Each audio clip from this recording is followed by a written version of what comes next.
എല്ലാ എവിഡൻസുകളും അതിനകത്തുണ്ട്. അത് അപ്പോൾ ഈ കൊലപാതകം മർഡറിനകത്ത് ഇങ്ങനൊരു കാര്യമുണ്ട്.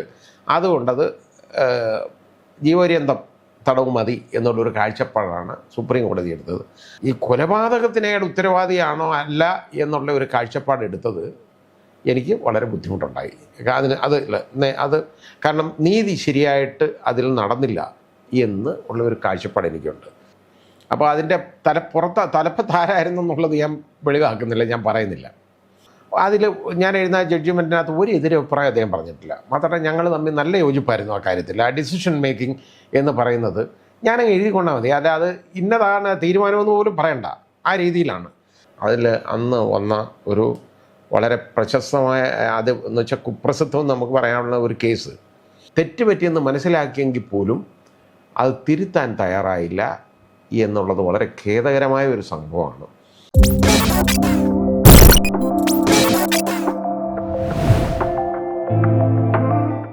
ചീഫ് ജസ്റ്റിസുമായിട്ട് നല്ലൊരു ബന്ധം ഉണ്ടായിരുന്നെങ്കിൽ പോലും ഏതാണ്ട് എൻ്റെ ഈ ഹൈക്കോടതിയിലെ രജിസ്ട്രാർ ജനറൽ എന്നുള്ള ആ കാലത്ത് അതിൻ്റെ അവസാന ഒരു 10 ദിവസത്തോളം ആ ബന്ധം വളരെ ഒരു മോശമായ രീതിയിലാണ് പോയത്.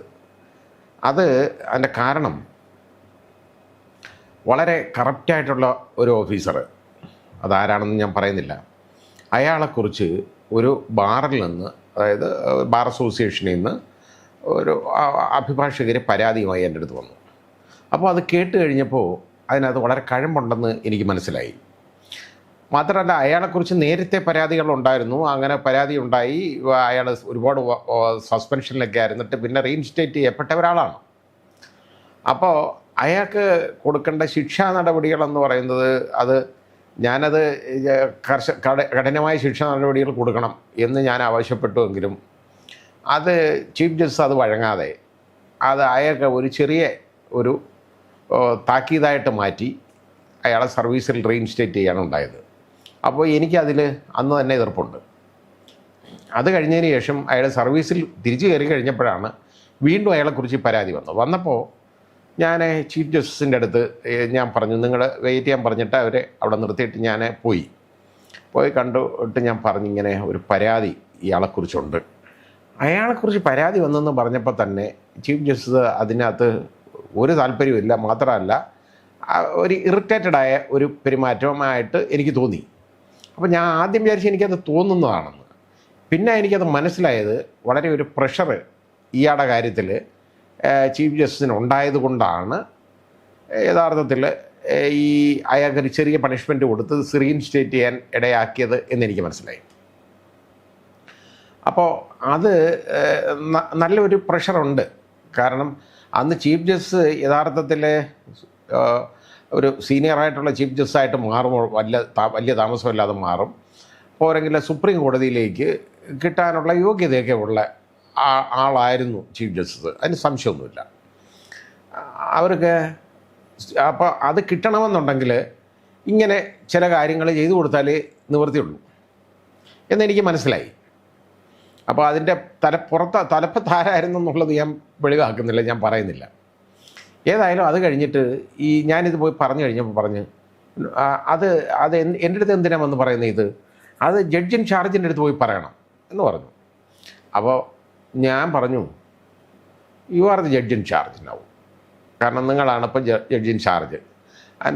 അതങ്ങനെ ഞാൻ പറഞ്ഞു, ആ പറയുന്ന സ്ഥലത്ത് ജഡ്ജ് ഇൻ ചാർജ് ഇപ്പോൾ ഇല്ല. ആ ജഡ്ജ് റിട്ടയർ ചെയ്ത് കഴിഞ്ഞു. റിട്ടയർ ചെയ്ത് പോയി കഴിഞ്ഞപ്പോൾ ഇപ്പോൾ വേറെ ആളെ അപ്പോയിൻ്റ് ചെയ്യാത്തിടത്തോളം കാലം ചീഫ് ജസ്റ്റിസാണ് അതിൻ്റെ ചുമതലയുള്ളത് ആ ജില്ലയുടെ. അപ്പോൾ അതൊന്നും കേൾക്കാൻ തയ്യാറായില്ല. പിന്നെ ഞാൻ അപ്പോൾ അത് വലിയൊരു എനിക്കത് ഒട്ടും ഇഷ്ടപ്പെട്ടില്ല, എൻ്റെ അടുത്ത് ആ രീതിയിൽ പറഞ്ഞത്. അപ്പോൾ ഞാൻ പറഞ്ഞു, അങ്ങനെ അല്ലെങ്കിൽ ജഡ്ജ് ഇൻ ചാർജിനെ വെക്കണം ഉടനെ, കാരണം എനിക്ക് ഇതിനകത്ത് നടപടി എടുത്തേ പറ്റുള്ളൂ. അങ്ങനെ വന്ന് ആ സംസാരം ചീഫ് ജസ്റ്റിനും ഇഷ്ടപ്പെട്ടില്ല, ചീഫിൻ്റെ പെരുമാറ്റം എനിക്കും ഇഷ്ടപ്പെട്ടില്ല. അപ്പം ഞാൻ നോക്കുമ്പോൾ വലിയ വഴക്കൊന്നും വേണ്ട, കാരണം എൻ്റെ വാറണ്ട് ഓഫ് അപ്പോയിൻമെൻറ്റ് വരാൻ പോവുകയാണ്. ഒരു 10 ദിവസത്തിനകം എന്തായാലും ഉറപ്പായിട്ട് വരും. പിന്നെ എനിക്ക് ഇത് ഇവരുമായിട്ട് വഴക്കുണ്ടാക്കേണ്ട കാര്യമില്ല. അങ്ങനെ ഞാൻ പിന്നെ മുതൽ ഈ ഒരു 10 ദിവസത്തോളം ചീഫിൻ്റെ അടുത്ത് ഞാൻ ഈ ഫയലും കൊണ്ട് ഞാൻ രാവിലെ പോകുന്നതല്ലാതെ ഈ ഫയലും കൊണ്ട് ഞാൻ പോയില്ല. അതെല്ലാം ചുമതല മുഴുവൻ അന്ന് ഉണ്ടായിരുന്ന രജിസ്ട്രാർ സബോർഡിനേറ്റ് ജുഡീഷ്യറിയെ ഏർപ്പെടുത്തിയിട്ട് ഞാൻ ആ ഓഫീസിൽ ഇരിക്കും. ഞാൻ അത് ഫയലൊന്നും കൊണ്ടുപോകത്തൊന്നുമില്ല ഇവിടെ, കാരണം എനിക്ക് പിന്നെ അതിൻ്റെ ഒരു കാര്യമില്ലെന്ന് തോന്നി. അപ്പോൾ ആദ്യം 1-2 ദിവസം ഒന്നും ചോദിച്ചില്ല എന്നെക്കുറിച്ച്. പിന്നെ അത് കഴിഞ്ഞപ്പോൾ മറ്റേ രജിസ്ട്രാർ സബോർഡിനേറ്റ് ജുഡീഷ്യർ എടുത്ത് ചോദിച്ചു, എന്താ why Kamal Pasha is not coming. അത് അന്നേരം പുള്ളി എന്ത് പറഞ്ഞത് എനിക്കറിയില്ല, എന്നാലും എൻ്റെ അടുത്ത് പറഞ്ഞതനുസരിച്ച് നോക്കുമ്പോൾ എനിക്കത് വലിയ താല്പര്യമില്ല എന്ന് പറഞ്ഞതായിട്ട് മനസ്സിലായി. അവർ ഒന്നും അതിന് വേറെ ഒന്നും പിന്നെ എൻ്റെ അടുത്തൊന്നും ചോദിച്ചില്ല. പിന്നെ അവസാനം ഈ വാറൻ്റ് ഓഫ് അപ്പോയിൻമെൻ്റൊക്കെ എനിക്ക് വന്നു. അത് വരാറായി കഴിഞ്ഞപ്പോൾ ഏതാണ്ട് 2-3 ദിവസത്തിനകം പിന്നെ വരേണ്ടതാണ്. അപ്പം അതിന് ഇടയിൽ ഞാൻ നേരത്തെ പറഞ്ഞതുപോലെ ഒരു മീറ്റിംഗ് തിരുവനന്തപുരത്ത് ചീഫ് മിനിസ്റ്ററുമായിട്ടൊക്കെ ഉള്ള ഒരു മീറ്റിംഗ് ഉണ്ടായിരുന്നു. അപ്പോൾ അതിനകത്ത് പാർട്ടിസിപ്പേറ്റ് ചെയ്യണം. ഞാൻ ആ വർക്കുകളുമായിട്ട് ഞാൻ മുമ്പോട്ട് പോയി ഇരുന്നു. അപ്പോൾ ആ മീറ്റിങ്ങിൻ്റെ അന്നാണ് എൻ്റെ വാറണ്ട് ഒപ്പിട്ട വിവരം അറിയുന്നത് പോലും. അപ്പോൾ അത് കഴിഞ്ഞിട്ട് അതിൻ്റെ പിറ്റേന്ന് ഉള്ള ഒരു ദിവസം ഇന്ത്യൻ ചീഫ് ജസ്റ്റിസ് ഇവിടെ വരുന്നു, കേരള ഹൈക്കോടതി വരുന്നു. അപ്പോൾ രജിസ്ട്രാർ ജനറൽ നിർബന്ധമായിട്ട് പോയി സ്വീകരിക്കണം. അപ്പം ഞാൻ ചീഫ് ജസ്റ്റിസ് ഉണ്ട്, ഞാനും ഉണ്ട്. അപ്പം ഞാൻ ചെന്നു. അപ്പം അദ്ദേഹത്തിന് വന്നു. അപ്പം ബൊക്കെ കൊടുക്കാൻ ഞാൻ ചീഫിൻ്റെ അടുത്ത് കൊടുക്കാൻ പറഞ്ഞപ്പോൾ no you will have to, കാരണം അത് ഞാനാണ് കൊടുക്കേണ്ടത്. അങ്ങനെ ഞാൻ ബൊക്കെയൊക്കെ കൊടുത്ത് അദ്ദേഹത്തിനെ സ്വീകരിച്ചു.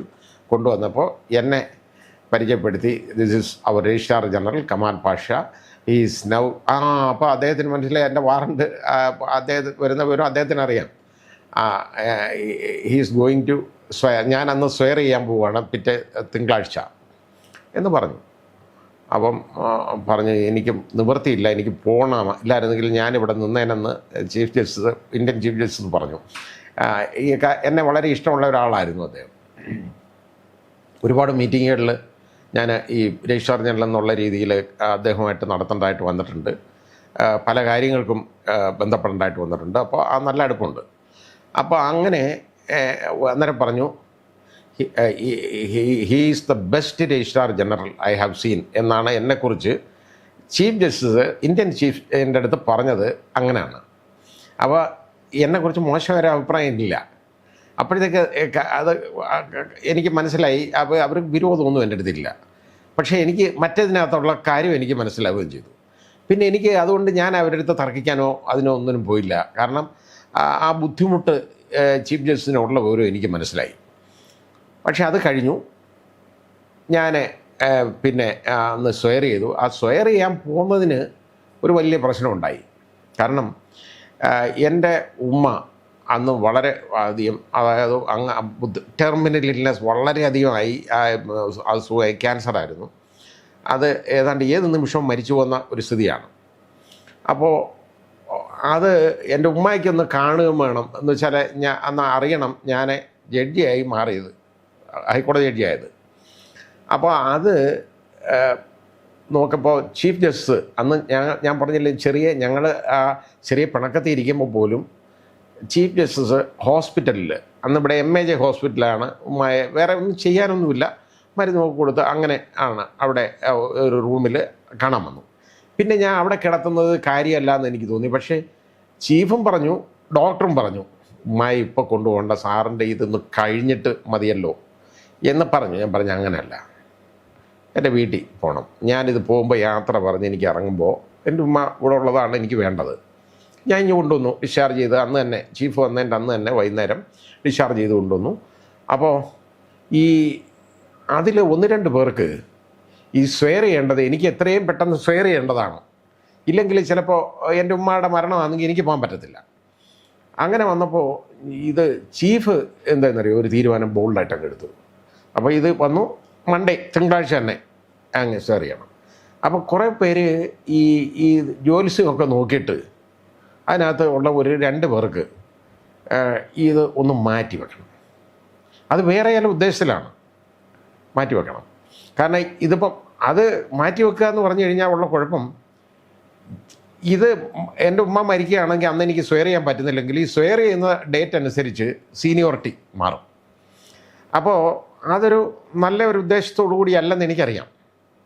ഞാനൊന്നും പറയാൻ പോയില്ല, ചീഫ് തീരുമാനിക്കട്ടെ എന്ന് പറഞ്ഞു. ചീഫിൻ്റെ അടുത്ത് ഇവർ പോയി പറഞ്ഞു നല്ല ദിവസമല്ല, ബുധനാഴ്ചയാണ് നല്ല ദിവസം.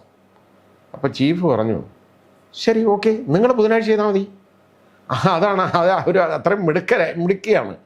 ബുധനാഴ്ച ചെയ്താൽ മതി. Let Kamal Pasha swear on മൺഡേയിൽ കമാൽ പാഷ സ്വെയർ ചെയ്യട്ടെ, നിങ്ങൾ ബുധനാഴ്ച ചെയ്താൽ മതി എന്ന് പറഞ്ഞു. അപ്പോൾ അതിന് തയ്യാറാകും. കാരണം എൻ്റെ തൊട്ട് മുകളിലുള്ള ആളും അതേ കൂട്ടത്തിലുണ്ട്. അപ്പോൾ അത് കാരണം എല്ലാവരുടെയും സ്വെയറിങ് നടന്നു. അത് നടന്നു കഴിഞ്ഞപ്പോൾ എനിക്ക് എൻ്റെ ഉമ്മ അടുത്ത് നിന്ന് യാത്ര പറഞ്ഞിട്ട് പോകാൻ പറ്റി കേട്ടോ. അത് കഴിഞ്ഞ് തിരിച്ച് വന്നു. അപ്പോൾ ബന്ധുക്കളൊക്കെ ഉണ്ട്. അതിന് പിറ്റേ ദിവസം ഞങ്ങൾക്ക് ഈ ഒരു ഡിന്നറുണ്ട് ഹൈക്കോടതിയുടെ. അത് ഗവൺമെൻറ് ചിലവിലുള്ള ഒരു ഡിന്നറാണ്. ഈ പുതിയായിട്ട് ജഡ്ജി ആര് നിയമനമായാലും ഒരു ഡിന്നറുണ്ട്. അത് കുടുംബാംഗങ്ങളോടൊപ്പം അതിൽ പാർട്ടിസിപ്പേറ്റ് ചെയ്യണം. അപ്പോൾ അങ്ങനെ പോകാൻ നേരത്ത് അന്ന് തന്നെ പോകണം രാത്രി. അപ്പോൾ പോകാൻ നേരത്ത് എൻ്റെ ഉമ്മ എൻ്റെ മൂത്ത മകളുടെ കൈ പിടിച്ചിട്ട് പോകണ്ട എന്ന് പറഞ്ഞു ആവുന്നതും. പക്ഷേ അത് പോകാതിരിക്കാൻ നിവൃത്തിയില്ലാത്തതുകൊണ്ട് പോയിട്ട് ഉടനെ വരാം എന്ന് പറഞ്ഞു. ഞാൻ ഡിന്നറൊന്നും ഞങ്ങൾ കഴിച്ചില്ല. അവിടെ വെറുതെ പോയിട്ട് ഞാൻ ഇങ്ങ് വരികയായിരുന്നു ഉണ്ടായത് കേട്ടോ. അപ്പോൾ അന്ന് ഈ ആദ്യത്തെ സിറ്റിങ് നടത്തിയത്, ഈ സ്വെയർ ചെയ്ത് കഴിഞ്ഞിട്ട് ഉള്ള സിറ്റിങ് ആദ്യം നടത്തിയത് അന്ന് എനിക്ക് ജസ്റ്റിസ് തോട്ടത്തിൽ രാധാകൃഷ്ണൻ. അദ്ദേഹം ഇപ്പം മരിച്ചുപോയി. മരിക്കുമെന്ന് അറിഞ്ഞുകൂടായിരുന്നു അദ്ദേഹം ഈ അടുത്ത സമയത്താണ്. കാരണം എന്നെ കഴിഞ്ഞ് പ്രായം കുറവുള്ള ആളാണ്. എന്നെ കഴിഞ്ഞ് ഏതാണ്ട് ഒരു 2.5 വയസ്സ് ഇളയതാണ് അദ്ദേഹം. അദ്ദേഹം അന്ന് ഇവിടെ വളരെ സീനിയർ ആയിട്ടുള്ള ജഡ്ജിയാണ്, സീനിയർ മോസ്റ്റ് ജഡ്ജാണ്. അപ്പോൾ അദ്ദേഹത്തിനോടൊപ്പമാണ് അതായത് ജസ്റ്റിസ് വൈസ് കുര്യാക്കോസ് കഴിഞ്ഞ അദ്ദേഹം. അപ്പോൾ അദ്ദേഹത്തോടൊപ്പമാണ് എൻ്റെ സിറ്റിങ് ഉണ്ടായിരുന്നത്. വളരെ നല്ല ഒരു കാലമായിരുന്നു ആ സിറ്റിങ് കേട്ടോ. കാരണം അദ്ദേഹം അത്രത്തോളം കോപ്പറേറ്റ് ചെയ്യുന്ന ആളാണ്. ഒരുപാട്, അതായത് വലിയ സിവിൽ ജഡ്ജ്മെൻറ്റ്സ് ഒക്കെ വലുത് എഴുതുന്നതെല്ലാം, ചെറുതൊക്കെ ആണെങ്കിൽ അദ്ദേഹം അത് അവിടെ നിന്ന് പറയും. വലുതെല്ലാം അതെന്നെ ഏൽപ്പിക്കുക. അപ്പോൾ പതിവ് ഞാൻ എഴുതും. ഞാൻ എഴുതുന്ന ജഡ്ജ്മെൻറ്റിനകത്ത് ഒരു എതിരഭിപ്രായം അദ്ദേഹം പറഞ്ഞിട്ടില്ല. മാത്രമല്ല ഞങ്ങൾ തമ്മിൽ നല്ല യോജിപ്പായിരുന്നു ആ കാര്യത്തിൽ. ആ ഡിസിഷൻ മേക്കിംഗ് എന്ന് പറയുന്നത് ഞാനങ്ങ് എഴുതിക്കൊണ്ടാൽ മതി, അല്ലാതെ ഇന്നതാണ് തീരുമാനമെന്ന് പോലും പറയണ്ട. ആ രീതിയിലാണ്. വാദം കേട്ടതിന് ശേഷം ഞങ്ങളിങ്ങനെ എഴുതും. അത് നല്ലൊരു പീരീഡായിരുന്നു. അപ്പോൾ എനിക്ക് ആ സിറ്റിംഗ് നടത്തുകയാണ്. അപ്പോൾ എനിക്ക് പിറ്റേ ദിവസത്തെ ഫയൽ വീട്ടിൽ ഇവിടെ വന്നിരിപ്പുണ്ട്. അത് അഡ്മിഷൻ്റെ ഫയലുകളൊന്നും നോക്കിക്കൊണ്ടാണ് ഞങ്ങൾ പോകാറുള്ളത്. അദ്ദേഹം നോക്കും, ഞാനും നോക്കും. നോക്കിയിട്ട് ഞങ്ങൾ അതിന് പെട്ടെന്നൊരു തീരുമാനം അവിടെ വെച്ച് തന്നെ എടുക്കേണ്ടതാണ് പല കാര്യങ്ങളിലും. അങ്ങനെ ഞാൻ രാത്രി വിഷമിച്ചിരിക്കുക, എനിക്ക് ഈ ഫയൽ നോക്കണം. അപ്പോൾ ഉമ്മ അങ്ങ് വളരെ വല്ലാതെ കിടക്കുകയാണ്. ഈ ശ്വാസമൊക്കെ ഗ്യാസ്പിങ്ങും ഒക്കെ ഉണ്ട്. അപ്പോൾ എൻ്റെ വൈഫ് അവിടെ ഉണർന്നിരിക്കുകയാണ് രാത്രി. അപ്പോൾ രാത്രി ഒരു 2 മണിയോളമായി. ആ സമയത്ത് അദ്ദേഹം എന്നെ വിളിച്ചു കേട്ടോ. ജസ്റ്റിസ് തോട്ടത്തിൽ രാധാകൃഷ്ണൻ എന്നെ വിളിച്ചിട്ട് പറഞ്ഞു, നാളത്തെ ഒരു ഫയലും നോക്കണ്ട, ഞാൻ പഠിക്കണ്ട, ഞാൻ നോക്കിയിട്ടുണ്ട്. അതുകൊണ്ട് you be with your mother. ആ ഉമ്മയുടെ കൂടെ ഉള്ള ആ സമയം ഇരിക്കാൻ പറഞ്ഞു. അതെന്താ അദ്ദേഹം അങ്ങനെ ബുദ്ധിമുട്ടിൽ കിടക്കുകയാണെന്നറിയാം. പക്ഷേ അത് ഏതാണ്ട് ഒരു അറം പറ്റുന്ന പോലാണ്. അപ്പം എനിക്ക് ഭയങ്കര സമാധാനമായി, വളരെ വലിയ സമാധാനമായി. കാര്യം ഉമ്മയുടെ കൂടെ ഒന്നിരിക്കും. ഞാൻ ഈ ഫയലെല്ലാം പഠിച്ചിട്ട് എനിക്ക് പിന്നൊന്നും ചെയ്യാൻ പറ്റത്തില്ല. ഫയൽ പഠിച്ചാൽ പിന്നെ രാവിലെ ആവും, അപ്പോഴത്തേക്ക് ഉറക്കം വീണ്ടും നിൽക്കുകയുള്ളൂ. ആ രീതിയിലായി. പറയും എനിക്ക് ഈ ഹൈപ്പർ ടെൻഷൻ ഉള്ളതുകൊണ്ട് ഉറക്കം എനിക്കൊരു 5-6 മണിക്കൂറെങ്കിലും 5 മണിക്കൂറെങ്കിലും ഉറക്കം കിട്ടണം. അപ്പോൾ കാരണം അത്രയും സ്ട്രോങ് ആയിട്ടുള്ള മെഡിസിൻസാണ് കഴിക്കുന്നത്. അത്രയും ക്വാണ്ടിറ്റി അത്രത്തോളം കൂടുതലാണ്. 2 നേരവും ഹൈപ്പർ ടെൻഷൻ്റെ മരുന്ന് കഴിക്കണം. അപ്പോൾ അദ്ദേഹം പറഞ്ഞു, ഈ കഴിയുന്നിടത്തോളം ഉമ്മയുടെ കൂടി ഇരിക്കുക, കാരണം ഒന്നും നോക്കണ്ട, പഠിക്കുകയേ വേണ്ട, അനങ്ങാതെ വന്നാൽ മതി എന്ന് പറഞ്ഞു. രാവിലെ ഒരു വലിയ സമാധാനമായിരുന്നു അത് കേട്ടോ. ഞാൻ പിന്നെ അന്ന് ഞാൻ ഫയലൊന്നും നോക്കിയില്ല, ഞാനൊന്നും നോക്കിയില്ല. അപ്പോൾ ഇത് കഴിഞ്ഞിട്ട് പിന്നെ ഈ അഡ്മിഷൻ എന്നൊക്കെ പറയുന്ന കുറച്ച് ഏതാണ്ട് ഒരു 6 മാസമോ കഴിഞ്ഞപ്പോൾ പിന്നെ ഞാൻ ഇതൊന്നും നോക്കത്തേ ഇല്ല, നോക്കേണ്ട കാര്യം എനിക്കില്ല, അവിടെ പറയുന്നത് കേട്ടാൽ മതി, ആ രീതിയായിരുന്നു. അപ്പോൾ ഇത് അദ്ദേഹം അന്ന് അങ്ങനെ ഒരു വലിയ മഹാമനസ്കത അന്ന് കാണിച്ചെന്നുള്ളതാണ്. അങ്ങനെ ഞാൻ ഉമ്മയുടെ കൂടെ ഇരുന്നു. ഞാൻ ഞാൻ എന്നിട്ട് മുകളിലൊന്ന് പോയി, എന്നാൽ ഇനി എന്തായാലും പിറ്റേന്ന് നാളെ കോടതി പോകണമല്ലോ, ശകലം ഒന്ന് കിടക്കാം എന്ന് വിചാരിച്ചിട്ട് ഞാൻ പോയി ഒന്ന് കിടന്നു, ഉറങ്ങിയില്ല. അപ്പോഴത്തേക്ക് വൈഫ് വിളിച്ചു, ഉമ്മച്ചി അനങ്ങുന്നില്ല എന്ന് പറഞ്ഞു. ഞാൻ വന്ന് നോക്കിയപ്പോൾ മരിച്ചുപോയി. ഇങ്ങനെ ഇത് അപ്പോൾ അന്ന് തന്നെ ഞാൻ സ്വെയർ ചെയ്തില്ലെങ്കിൽ പിറ്റേന്നാണെങ്കിൽ എനിക്ക് പോകാൻ പറ്റത്തില്ല, ആ രീതിയായിരുന്നു കേട്ടോ. അത് വളരെ വലിയൊരു കാര്യമാണ് ചീഫ് ജസ്റ്റിസ് അത് ചെയ്തു തന്നത്. എല്ലായിരുന്നെങ്കിൽ എനിക്ക് അന്ന് സ്വെയർ ചെയ്യാൻ പറ്റത്തില്ല, ആ രീതിയാണ്. അപ്പോൾ അങ്ങനെയൊക്കെയുള്ള നല്ല തീരുമാനങ്ങൾ അവർ അങ്ങനെ ഉണ്ടെങ്കിൽ പിന്നെ അത് കഴിഞ്ഞിട്ട് വളരെ ഫ്രണ്ട്ലി ആയിരുന്നു. എന്ന് പറഞ്ഞു കഴിഞ്ഞാൽ ഞങ്ങൾ വളരെ അവർ ഒരു എന്നെ അതുപോലെ ഒരു നല്ലൊരു ബ്രദറായിട്ട് തന്നെ എന്നെ കരുതി ഞങ്ങൾ മുമ്പോട്ട് പോയിട്ടുണ്ട്. അത് കഴിഞ്ഞതിന് ശേഷം കുറച്ച് നാൾ കഴിഞ്ഞിട്ട് ഞാൻ നേരത്തെ പറഞ്ഞില്ല, ഓഫീസറുടെ ശിക്ഷാ നടപടിയെക്കുറിച്ച് ഒരു പ്രശ്നം അവിടെ വന്നു. അപ്പോൾ ഒരു ജഡ്ജി അത് റേസ് ചെയ്തു. അപ്പം ഞാൻ അത് സപ്പോർട്ട് ചെയ്തിട്ട് ഞാൻ പറഞ്ഞു, ഇയാൾക്ക് കൊടുത്ത ശിക്ഷ പോരാ, ഇത് തെറ്റാണ്, അതല്ല വേണ്ടത്, അതിൻ്റെ മാഗ്നിറ്റ്യൂഡ് വളരെ വലുതാണ് എന്ന് പറഞ്ഞു. അത് ഉൾക്കോട്ടിലാണ്, എല്ലാ ജഡ്ജസും ഉണ്ട്. അങ്ങനെ വന്നപ്പോഴത്തേക്ക് അതെല്ലാവരും കൂടെ ഒരു തീരുമാനം അങ്ങ് എടുത്തു, അയാളെ പിരിച്ചുവിടാൻ തീരുമാനിച്ചു. അങ്ങനെ അയാളെ സർവീസ് ടെർമിനേറ്റ് ചെയ്തതാണ്. അതിന് ചീഫ് നല്ല സ്ട്രോങ് ആയിട്ടൊന്ന് നിന്നുള്ളതാണ്. കാരണം അപ്പോഴത്തേക്ക് ആ മുകളിലുള്ള ആ ഉദരമൊക്കെ മാറിക്കിട്ടി, അതാ കാര്യം. ഏതായാലും അങ്ങനെ പിന്നെ ആ ജഡ്ജി പിന്നെ ഹൈക്കോടതി ജഡ്ജിയായിട്ടിരിക്കുന്ന ഒരു സിറ്റുവേഷനാണ്. ഹൈക്കോടതി ജഡ്ജിയായിട്ടിരിക്കുന്ന ആ രീതിയിൽ വന്നു കഴിഞ്ഞപ്പോൾ ആദ്യത്തെ ഒരു പീരീഡ് ഇതേപോലെ ഞാൻ പറഞ്ഞില്ലേ, ശ്രീ തോട്ടത്തിൽ രാധാകൃഷ്ണനുമായിട്ടിരുന്നു. നല്ല ഒരു പീരീഡായിരുന്നു അത്. വളരെ ഞങ്ങൾ ഒരുപാട് നല്ല വിധികൾ ഉണ്ടായി. ഞങ്ങളുടെ എല്ലാം ഒരുപാട് റിപ്പോർട്ട് ചെയ്തിട്ടുള്ള ഡിസിഷൻസ് ഉണ്ടായി, ഒരുപാട് എണ്ണത്തിൽ ഉണ്ടായി. അങ്ങനെ അത് കഴിഞ്ഞതിന് ശേഷം പിന്നെ അടുത്ത ടേം ഇത് വരുന്നു. അതിപ്പോൾ ഇതിനകത്ത് കൂടുതലും ഞങ്ങൾക്ക് സിവിൽ മാറ്റേഴ്സ് ആയിരുന്നു, സിവിൽ അപ്പീൽ ആയിരുന്നു, ഡിവിഷൻ ബെഞ്ച്, സെക്കൻഡ്, ഇതെല്ലാം ഉള്ളതാണ്. അഡ്മിഷനും ഹിയറിങ്ങും ഒരുപാട് കേസുകൾ ഡിസ്പോസ് ചെയ്തിട്ടുണ്ട് അന്ന്. അതെല്ലാം കഴിഞ്ഞതിന് ശേഷം എന്നിട്ട് ഇടയ്ക്ക് വളരെ തമാശ പറയും, അദ്ദേഹം ഇരുന്നുകൊണ്ട് പറയും, വളരെ വളരെ രസികനാണ്. അദ്ദേഹം ചിരിക്കത്തൊന്നുമില്ല, ചിരിക്കാതിരുന്ന് തമാശ പറയും, ഞാൻ ചിരിച്ചു പോകും. ആ രീതിയിലുള്ള കാര്യങ്ങൾ ഞങ്ങൾ ഇടയ്ക്കിരുന്ന് സംസാരിക്കും. ഒരു ശകലം നേരം അനങ്ങാതങ്ങിരിക്കും. കാരണം ഇത് എല്ലാം ഇങ്ങനെ കേസ് മാത്രം കേട്ടോണ്ടിരുന്ന് കഴിഞ്ഞാൽ മനസ്സങ്ങ് മരവിച്ചു പോകും. അതിൻ്റെ ഇടയിൽ ഒരല്പം നേരം ഇരുന്ന് സംസാരിക്കും. അത് കഴിഞ്ഞതിന് ശേഷം പിന്നെ അടുത്ത എൻ്റെ ടേം ഇരുന്നത് ഞാൻ ശ്രീ TR രാമേന്ദ്രൻ നായരുമായിട്ടാണ്. അത് വളരെ നല്ലൊരു സുഹൃത്താണ് അദ്ദേഹം. ഇപ്പോഴും ഞങ്ങളുടെ തമ്മിൽ അത്രത്തോളം അടുപ്പമുണ്ട്. അവിടെ ഇരുന്നിട്ട് അങ്ങനെ ഇരിക്കുമ്പോഴാണ് അന്ന് വന്ന ഒരു വളരെ പ്രശസ്തമായ എന്ന് വെച്ചാൽ കുപ്രസിദ്ധം നമുക്ക് പറയാനുള്ള ഒരു കേസ്, സൗമ്യ വധക്കേസ്, അത് വന്നതാണ് അന്ന് അവിടെ. ഞാൻ ആ ബെഞ്ചിൽ അത് ഡെത്ത് റെഫറൻസ് തീരുമാനം എടുക്കുന്നത് ഞങ്ങളുടെ ബെഞ്ചായിരുന്നു അത്. അപ്പോൾ കുറേ വാദം കേൾക്കേണ്ടതായിട്ട് വന്നു. അത് ഒരുപാട് അതിലെ അഭിഭാഷകനും ഞങ്ങളെ ഇറിറ്റേറ്റ് ചെയ്തു. ഇപ്പം ഞാനത് കുറേ റിയാക്ട് ചെയ്യുമ്പോൾ എന്നെ പിടിച്ചടക്കിയിരുത്തും രാമേന്ദ്രൻ നായർ സാറ്. കാരണം എനിക്ക് ഇതൊന്നും സഹിക്കാൻ പറ്റില്ല. ഒരു പരിധി കഴിഞ്ഞാൽ എനിക്കത് ദേഷ്യം വരും. അതുവരെ ഞാൻ കേട്ടുകൊണ്ടിരിക്കുക, പറഞ്ഞ അത്രയും വഷളായിട്ടുള്ള കാര്യങ്ങളൊക്കെ ആ പെൺകുട്ടിയെക്കുറിച്ച് അങ്ങ് പറയുക. അപ്പോൾ ഞാൻ പറഞ്ഞു, സാരമില്ല, വരട്ടെ, ഞാനത് കണക്കാക്കാം എന്ന് വിചാരിച്ചു. അതിൻ്റെ ആ ജഡ്ജ്മെൻറ്റ് പിന്നെ എഴുതിയത്.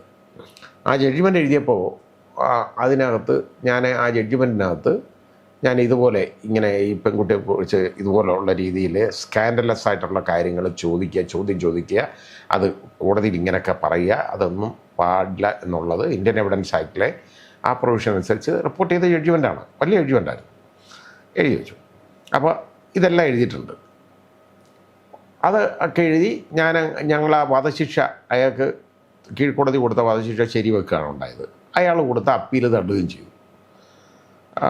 അപ്പോൾ അതിന് ശേഷം പിന്നെ അതിലുണ്ടായ സംഭവം എന്ന് പറയുന്നത് വളരെ ദുഃഖകരമായ കാര്യമാണ്. അത് മാത്രമല്ല, പിന്നെ റെയിൽവേക്ക് അത് ഞാൻ എഴുതിയിട്ടുള്ള ജഡ്ജ്മെൻറ്റുകളിൽ ഏറ്റവും നല്ലൊരു ജഡ്ജ്മെൻ്റ് എന്ന് പറയാവുന്ന ഒരു ജഡ്ജ്മെൻറ്റ് തന്നെയാണത്. എനിക്കതിൽ തെറ്റൊന്നും പറ്റിയിട്ടില്ല കേട്ടോ, അതെനിക്ക് നല്ല വിശ്വാസമുണ്ട്. പക്ഷേ അത് സുപ്രീം കോടതി വന്നപ്പോൾ സുപ്രീം കോടതി അതിനകത്ത് കണ്ടതെന്ന് പറഞ്ഞു കഴിഞ്ഞാൽ, ഈ പെൺകുട്ടിയെ കൊന്നത് ഇയാളാണെന്നുള്ളതിന് തെളിവില്ല, ഇയാൾ തള്ളിയിട്ടെന്നുള്ള തെളിവില്ല എന്നൊക്കെ പറഞ്ഞു കുറേ അങ്ങനെ രീതിയിൽ. പിന്നെ പാളത്തിൽ തലയടിച്ച അത് മൂലമാണ് അതിന് വന്നു. അതെല്ലാം ശരിയാണ്, ഞാൻ സമ്മതിക്കുന്നു. പക്ഷേ ഒരാളെ ഒരു കടലിൽ അവസാനിക്കുന്ന ഒരു പാലമാണെന്നിരിക്കട്ടെ, ഒരാളെ ഓടിച്ചുകൊണ്ട് പോയി, അയാൾക്ക് വേറെ മാർഗമൊന്നുമില്ല, അയാളെടുത്ത് കടലിൽ ചാടി മരിച്ചു, വേറെ എങ്ങോട്ടും പോകാനില്ല, അയാളെ അല്ലേ ഇപ്പോൾ തല്ലിക്കൊല്ലുകയാണ്. അങ്ങനെ മരിക്കാനിടയായാൽ അത് കൊലപാതകമല്ലേ? അപ്പോൾ പക്ഷേ ആ കാഴ്ചപ്പാടല്ല സുപ്രീം കോടതി എടുത്തത്. അതാണ് അതിനകത്ത് പറ്റിയത്. അത് കഴിഞ്ഞതിന് ശേഷം, പാളത്തിൽ വീണതിന് ശേഷം അതിനെ ബലാത്സംഗം ചെയ്തു. അതാണ് നമ്മൾ മനസ്സിലാക്കേണ്ടത്. അത് എല്ലാ എവിഡൻസുകളും അതിനകത്തുണ്ട്. അപ്പോൾ ഈ കൊലപാതകം മർഡറിനകത്ത് ഇങ്ങനൊരു കാര്യമുണ്ട്. അതുകൊണ്ടത് ജീവപര്യന്തം തടവ് മതി എന്നുള്ളൊരു കാഴ്ചപ്പാടാണ് സുപ്രീം കോടതി എടുത്തത്. അത് ഉള്ളൊരു വിധിയായിട്ട് ഞാൻ ഇപ്പോഴും കാണുന്നില്ല. ആ വിധിയിൽ ഒരുപാട് തെറ്റുകൾ കടന്നുകൂടി എന്നുള്ളതാണ് എനിക്ക് മനസ്സിലായിട്ടുള്ളത്. അത് വായിച്ചു നോക്കിയാൽ അറിയാം, ആർക്കും അറിയാവുന്നതാണ്. അപ്പോൾ എന്നെ പഠിപ്പിച്ചിരുന്ന, ലോ കോളേജിൽ പഠിപ്പിച്ചിരുന്ന ശ്രീ സത്യശീലൻ സാറ്, അദ്ദേഹം ഇപ്പോഴും ജീവിച്ചിരിപ്പുണ്ട്, വല്ലപ്പോഴും ഞങ്ങൾ വിളിക്കുകയൊക്കെ ചെയ്യും. അദ്ദേഹം അതിൽ ഒരു മനോരമയിലാണോ മാതൃഭൂമിയിൽ ഒരു പത്രത്തിൽ, ഒരു ദിനപത്രത്തിൽ ഒരൊറ്റ പേജ്, എഡിറ്റോറിയൽ പേജിൽ ഒരൊറ്റ പേജ് മുഴുവൻ ഈ ജഡ്ജിമെൻറ്റ്, സുപ്രീം കോടതി വിധിയെ ക്രിട്ടിസൈസ് ചെയ്തുകൊണ്ട്, വിമർശിച്ചുകൊണ്ട് അദ്ദേഹം ഒരു ലേഖനം എഴുതി. ആ എഴുതിനകത്ത് എൻ്റെ ജഡ്ജിമെൻറ്റാണ് ശരിയെന്നും മറ്റേത് തെറ്റാണെന്നും പറഞ്ഞ് സമർത്ഥിച്ച് വളരെ നല്ലൊരു ലേഖനം എഴുതി. അതിൽ ഓരോ കാര്യങ്ങളും എടുത്തു പറഞ്ഞ് അദ്ദേഹം ഒരു ലേഖനം എഴുതി. അപ്പോൾ അങ്ങനെ അതിനകത്ത് നീതി നടന്നില്ല എന്ന് എനിക്കിന്നും ഒരു വിഷമമുള്ള ഒരു കാര്യമാണ്. അപ്പോൾ അയാളെ തൂക്കിക്കൊല്ലണോ വേണ്ടേ എന്നുള്ളതല്ല പ്രശ്നം, ആരെയും കൊല്ലണമെന്ന് എനിക്ക് നിർബന്ധമൊന്നുമില്ല. പക്ഷേ ഈ കൊലപാതകത്തിന് അയാൾ ഉത്തരവാദിയാണോ അല്ല എന്നുള്ള ഒരു കാഴ്ചപ്പാട് എടുത്തത് എനിക്ക് വളരെ ബുദ്ധിമുട്ടുണ്ടായി. അത് കാരണം നീതി ശരിയായിട്ട് അതിൽ നടന്നില്ല എന്ന് ഉള്ള ഒരു കാഴ്ചപ്പാട് എനിക്കുണ്ട്. പക്ഷേ അതൊന്നും പറയാൻ ഒക്കത്തില്ല. പരമോന്നത കോടതി എന്ന് പറയുന്നത് സുപ്രീം കോടതിയാണ്.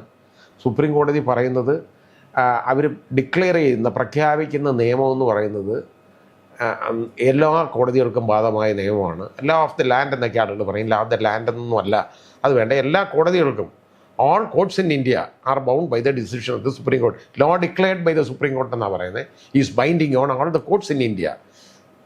സുപ്രീം കോടതി പ്രഖ്യാപിക്കുന്ന നിയമം എന്ന് പറയുന്നത് ഇന്ത്യയിലെ എല്ലാ കോടതികൾക്കും ബാധകമാണെന്ന് പറഞ്ഞു. അപ്പോൾ യഥാർത്ഥത്തിൽ അത് നിയമമായിട്ടങ്ങ് മാറുകയാണ്. അങ്ങനെ മാറിപ്പോയി എന്നുള്ളത്. പിന്നെ അത് യഥാർത്ഥത്തിൽ അത് റിവ്യൂ കൊടുത്തു അതിനകത്ത് കേട്ടോ, ഗവൺമെൻറ് തന്നെയാണെന്ന് തോന്നുന്നു. റിവ്യൂ കൊടുത്തിട്ട് പോലും ആ റിവ്യൂ പോലും എൻ്റർടൈൻ ചെയ്ത് ചെയ്യാൻ, അതായത് തെറ്റ് പറ്റിയെന്ന് മനസ്സിലാക്കിയെങ്കിൽ പോലും അത് തിരുത്താൻ തയ്യാറായില്ല എന്നുള്ളത് വളരെ ഖേദകരമായ ഒരു സംഭവമാണ്. അത് സുപ്രീം കോടതി, ഞാൻ പറയുന്നത് ആ വിധി തെറ്റാണെന്ന് പറയുന്നത് എന്താണെന്നറിയാം, വിമർശിക്കുക എന്ന് മാത്രമേ ഉള്ളൂ.